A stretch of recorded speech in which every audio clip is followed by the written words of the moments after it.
আমার বাড়িতে কুট্টি মাসি সেজে এই জন্য থাকছিল যাতে এই আলিয়ার সত্যিটা আমাদের সবার সামনে আনতে পারে।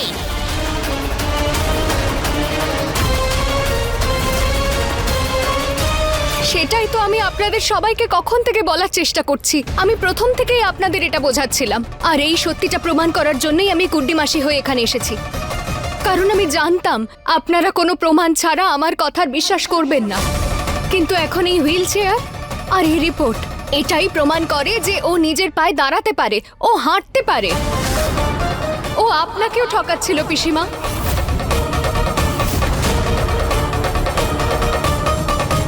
পিসিমা, আমি জানি যে আপনি আমাকে পছন্দ করেন না, আপনি আমার কথার বিশ্বাস করবেন না, কিন্তু আমার এই বাড়িতে গুড্ডি মাসি হয়ে আসার কারণ শুধু একটাই ছিল, এই আলিয়ার সত্যিটা সবার চোখের সামনে এনে ডাক্তারবাবুর ডাক্তারি লাইসেন্স আবার ফিরিয়ে দেওয়া।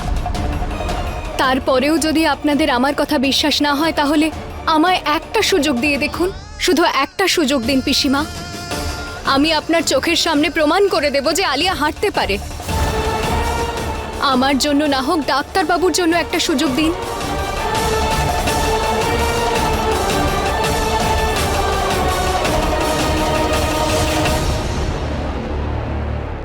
শেষমেশ আলিয়ার সত্যিটা সবার সামনে এসেই গেল।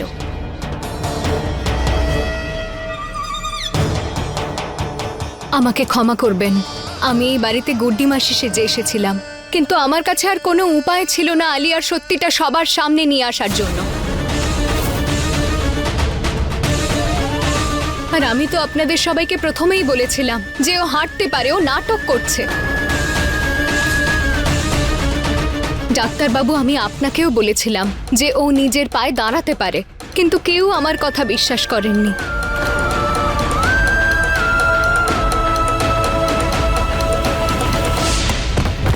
কোনো ভালো ডাক্তারের কাছে গিয়ে নিজের চোখের চিকিৎসা করান ডাক্তারবাবু। ডাক্তারবাবু, এমন তো গয়না বলে। কুট্টি মাসি খাটে না শুয়ে নিচে শুয়ে আছো কেন? গয়না, তুমিও না।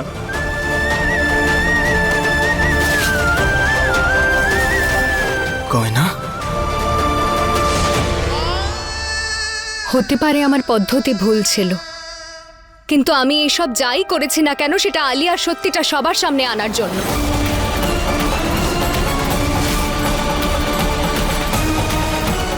এবার আপনারা সবাই দেখতে পাচ্ছেন ও নিজের পায়ে দাঁড়িয়ে, ও হাঁটতে পারে। হে ভগবান, এটা তুমি কি করেছো আলিয়া? এত বড় মিথ্যে, এত বড় নাটক। আমাদের ছেলেকে তার হসপিটাল থেকে তুমি বের করে দিয়েছো, ওর লাইসেন্সও বাতিল করে দিয়েছো।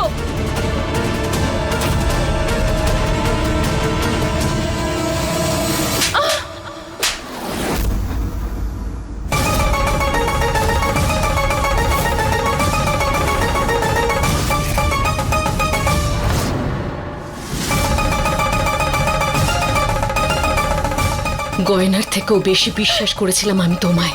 স্বপ্নেও কখনো ভাবতে পারিনি যে তুমি আমাদের এভাবে ঠকাবে।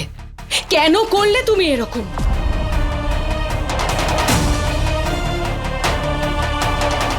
হ্যাঁ আলিয়া, কি দরকার ছিল তোমার এসব করার? প্রথমে তো তুমি গয়নার ওপর দোষ দিলে যে ও নাকি তোমাকে ধাক্কা দিয়ে ফেলে দিয়েছে, আর তোমার হুইল চেয়ারের নাটকটার জন্য আমার মেডিকেল লাইসেন্সটা ক্যান্সেল হয়ে গেছিল। কি দরকার ছিল এসব করার? কেন করেছো তুমি? আপনি নিজে আমাকে বলেছেন যে আপনি এই জোর করে বিয়েটাকে, এই সম্পর্ককে মানেন না। তুমি তো মানো জোর করে দেওয়াই বিয়েটাকে। সবকিছু তোমার জন্য হচ্ছে। না তুমি জোর করে আমার সঙ্গে বিয়েটা করতে, আর না আমাকে জোর করে মঙ্গলসূত্র পরাতে হতো। আয়ুষ্মান, আমি এমন কিছু করিনি, আমি কোনো মিথ্যে বলিনি, আমি কাউকে ঠকাইনি। আর আপনারা একটু ভাবুন না, আমি কেন করবো আয়ুষ্মানের সঙ্গে? ব্যাস, বারবার ঘুঘু ধান খায় না, বুঝেছ? আমি নিজের চোখে দেখেছি গয়নার পিছনে দৌড়তে তোমার হুইল চেয়ার নেওয়ার জন্য।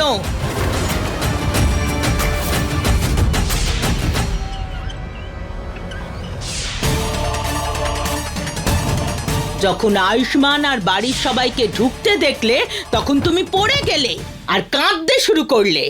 বললে যে হে ভগবান আমি পড়ে গেলাম, গয়না আমাকে ফেলে দিল, আমার হুইল চেয়ার নিয়ে চলে গেছে।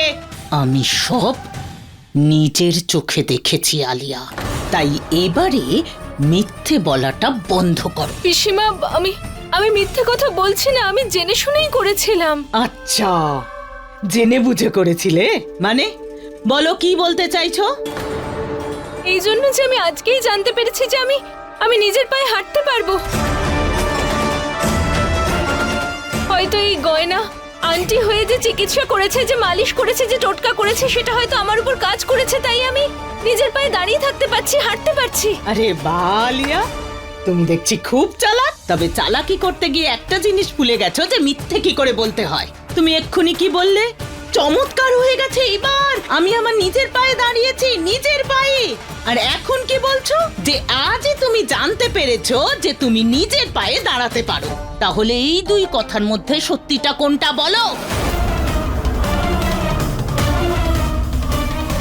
পিসমা, আপনি হঠাৎ করে আমাকে এত প্রশ্ন করলেন যে আমি কিছু বুঝতে পারিনি, আমি ভয় পেয়ে গিয়েছিলাম, তাই তখন মাথায় যা এসেছিল তাই বলে দিয়েছি। আমি তো আপনাদের সারপ্রাইজ দিতে চাইছিলাম, দীপাবলির খুশির সঙ্গে আপনাদেরকে জানাতে চাইছিলাম যে এই আয়ুষ্মানের মেডিকেল লাইসেন্সও আবার ফেরত পেয়ে যাবে। কিন্তু আমি এই সমস্ত কিছু আপনাদেরকে জানানোর আগে আপনারাই সবকিছু জেনে ফেললেন, আর আমার সারপ্রাইজ পুরোটা নষ্ট হয়ে গেল।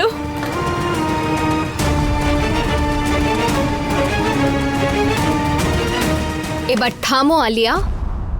আর কত মিথ্যে বলবে তুমি? মিথ্যে বলে বলে হাঁপিয়ে যাও না তুমি? যে ভালো হয় তার দেখানোর কোনো প্রয়োজন হয় না। আর তোমার যদি সবাইকে সত্যি বলার থাকতো তাহলে তুমি প্রথমেই বলে দিতে পারতে, কিন্তু না, তুমি তো সেটা করোনি। আর যখন সত্যিটা সবার সামনে চলে এলো তুমি না জানার ভান করছো। ডাক্তারবাবু, আমি ওর রিপোর্টটা আগেই হাসপাতাল থেকে এনেছিলাম, আর তাতে পরিষ্কার লেখা আছে যে ও নিজের পায়ে দাঁড়াতে পারে। আপনি ঠিক অপারেশন করেছিলেন। এক সেকেন্ড, তুমি তো ইংরেজি জানো না, তাহলে তুমি কি করে জানলে যে ওই রিপোর্টে কি লেখা আছে? আমি জানি না, কিন্তু আমি তো কাউকে দিয়ে পড়াতে পারি না যে জানে। আর আমি তো তোমাকে দিয়েই পড়িয়েছিলাম, ভুলে গেলে? মনে আছে তো? গয়না, চিৎকার করার কোনো প্রয়োজন নেই।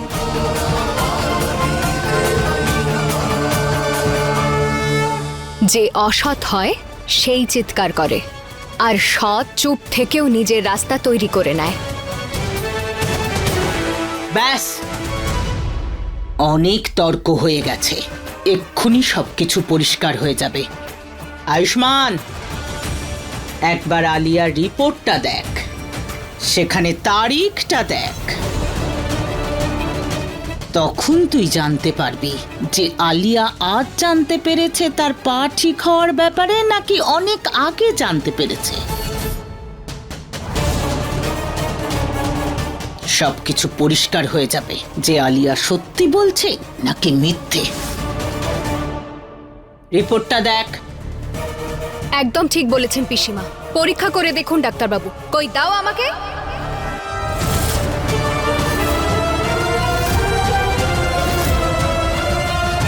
দাও।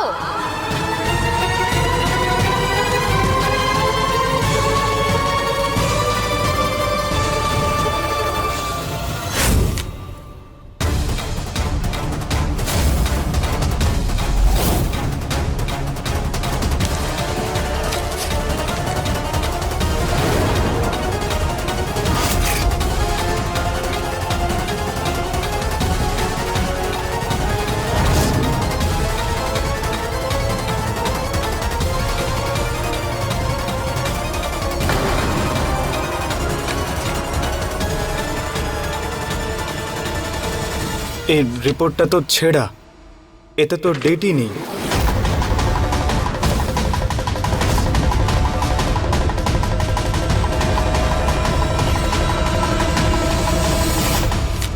অনেক হয়েছে, বারবার বলবো না যে আমার জীবনে নাক গলানো বন্ধ করো।